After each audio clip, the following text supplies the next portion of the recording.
கடலூர்ல, தருமபுரியில, கிருஷ்ணகிரியில கண்டிப்பாக உருவாக்கப்பட வேண்டும். அது முதலமைச்சரோட கவனத்திற்கு கொண்டு போவோம். முதலமைச்சர் எங்கெல்லாம் வரும் இருக்கோ அங்கெல்லாம் திட்டங்கள் கொண்டு போங்க அப்படின்னு சொல்லியிருக்காரு. அதனால இந்த ஆட்சியை உருவாக்குனது நீங்க தான் இந்த ஆட்சியை நடத்த போறீங்க.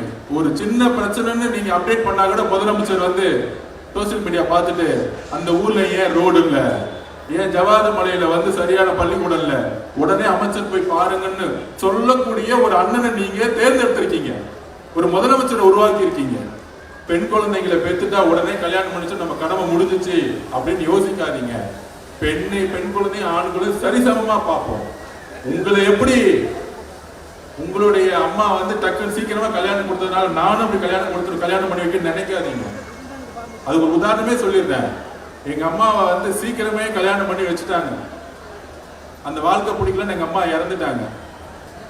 இன்னொரு எங்க அம்மாவோட அக்கா ஒருத்தங்க இருந்தாங்க, அவங்க படிச்சே ஆவான்னு சொன்னாங்க.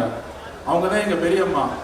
அவங்க தான் தமிழ்நாட்டோடைய ஃபர்ஸ்ட் ஐபிஎஸ், தெலுங்குவதி மேடம் ஃபர்ஸ்ட் ஐபிஎஸ், தமிழ்நாட்டுடைய டிஜிபி ஆனாங்க. அந்த காலத்துல ஒரு பெண் குழந்தை படிச்சு ஐபிஎஸ் ஆபீசர் ஆகி டிஜிபி ஆகிறது எவ்வளவு கஷ்டம் பெண் குழந்தையா. எங்க அம்மா தைரியமா படிக்காதனால சீக்கிரமே கல்யாணம் பண்ணதுனால குடும்ப வாழ்க்கையில ஏற்பட்ட பிரச்சனைனாலும் வறுமையினாலும் சீக்கிரமா இறந்துட்டாங்க. நான் ஏன் இதை பத்தி நான் திருப்பி பேசுறேன்னா, இது இங்க இருக்கக்கூடிய ஒவ்வொரு குழந்தையும் நான் எங்க அம்மாவா பாக்குறேன். இதுதான் உண்மை. எங்க அம்மாவுக்கு அன்னைக்கு தைரியம் இருந்துச்சுன்னா எங்க பெரியம்மா மாதிரி அவங்களும் போலீஸ் ஆபீசரா இருப்பாங்க. சோ இங்க இருக்கக்கூடிய ஒவ்வொரு குழந்தையும் போலீஸ் ஆபீசர் ஆகலாம், ஐபிஎஸ் ஆபீசர் ஆகலாம், ஐஏஎஸ் ஆபீசர் ஆகலாம். இங்க பாருங்க, நம்ம மாவட்டத்துடைய கலெக்டர் யாரு? உங்களை மாதிரி ஒரு பெண் கஷ்டப்பட்டு படிச்சு மேல வந்திருக்கிறாங்க. இதுக்கு மேல என்ன வேணும்? ஒரு உதாரணம், ஒரு டாக்டர் ஆகலாம், ஒரு இன்ஜினியர் ஆகலாம், ஏன் ஜெயலலிதா மாதிரி முதலமைச்சரா கூட ஆகலாம் திருவண்ணாமலையில இருந்து. அதுக்கு இங்க இருக்கக்கூடிய அம்மாக்கள் என்ன பண்ணணும்? தயவு செஞ்சு குழந்தையில திருமணத்தை பண்ணாதீங்க, தயவு செஞ்சு படிக்க வைங்க. அதுக்கான எல்லா திட்டங்களும் நாங்க கொண்டு வரோம். ஊழலே இருக்காது, கவலையே படாதீங்க. ஊழலே இருக்காது, ₹1 ஊழல் இருக்காது, எந்த திட்டத்திலும் ஊழல் இருக்காது. நம்ம அண்ணன் முதலமைச்சர் இந்த வீடு கட்டிக்க கொடு சொன்னாரா? ஊழல் இருக்காது. ரேஷன் கடையா? ஊழல் இருக்காது. இன்னும் 2-3 மாசத்துல பாருங்க, கீழே இருக்க ஊழல மொத்தமா தூக்கி எறிய போடும். உங்களை தேடி வர எல்லா திட்டங்களும். உங்க பெண் குழந்தை படிக்க வைக்கணுமா? அதுக்கான திட்டங்கள் வரும்.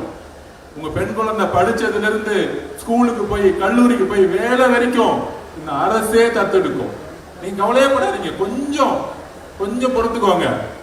அதனால திருவண்ணாமலையில அதிகமான குழந்தை திருமணமும் குழந்தை கருவுறுவது அதிகமா இருக்கு.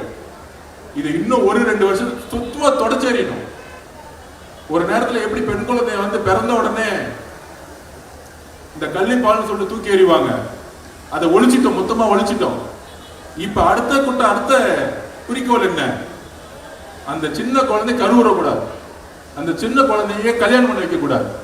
இங்க இருக்கக்கூடிய மலைவாழ் மக்களுடைய என்னோட சகோதரிகள், அம்மாக்கள், தங்கை கிட்ட நான் ஒரே ஒரு வேண்டுகோள், எல்லா திட்டங்களும் நாங்க பாத்துக்கிறோம். இது ஒன்னே ஒண்ணு மட்டும், உங்களுடைய கணவன்மார்களோ யாரோ இல்ல உங்க குடும்பமோ யாரோ சொன்னா கூட இல்ல என் குழந்தை படிப்பா, இந்த அரசு புதுசா வந்திருக்க என் தம்பி எங்க அண்ணன் முதலமைச்சரா வந்திருக்காரு ஜோசப் விஜய் அண்ணன், அவரு என் குழந்தைய பாத்துக்குவாரு, நம்புங்க. இன்னும் 3-4 வருஷத்துல திருவண்ணாமலை வளர்ச்சி அடைந்த மாவட்டமா மாறும். அதுக்கு நாங்க உங்களுக்கு உத்தரவாதம் கொடுக்கிறோம். இது ஏதோ வந்து இந்த விழாவை தொடக்கி வச்சு நாங்க போக வரல. இது முடிஞ்சவொடனே இங்க இருக்கக்கூடிய ஒவ்வொரு ஊர்லயும் எங்கெங்கெல்லாம் சாலை வசதிகள் இல்ல, எங்கெங்கெல்லாம் ரேஷன் கடை இல்ல, எங்கெங்கெல்லாம் ஸ்கூல்ல தேவைங்கிறத நாங்க ஃபுல்லா உங்களோட இருந்து அதுக்கான திட்டங்களை நான் கொண்டு இருக்க ஒரு பெரிய கலந்தாய்வு கூட்டம் இருக்கு. அதனால தைரியமா இருக்கேன். நான் உங்களோட இருக்கிறேன். சென்னையோட அதிகமா நான் திருவண்ணாமலையில தான் இருக்க போறேன், உங்களோட தான் இருக்க போறேன். அரசியலுக்கு அப்பாற்பட்டு திருவண்ணாமலையை வளர்ச்சி அடைந்த மாவட்டமா இங்க இருந்து பெங்களூருக்கோ இல்ல ஆந்திராவுக்கோ நீங்க தொழில் செய்ய போவாம இங்கேயே வேலை செய்யக்கூடிய ஒரு மாவட்டமா கூடிய விரைவில் மாறுங்கிறதோ உங்களோட சேர்ந்து நான் பயணிக்கிறேன். நன்றி, வணக்கம்.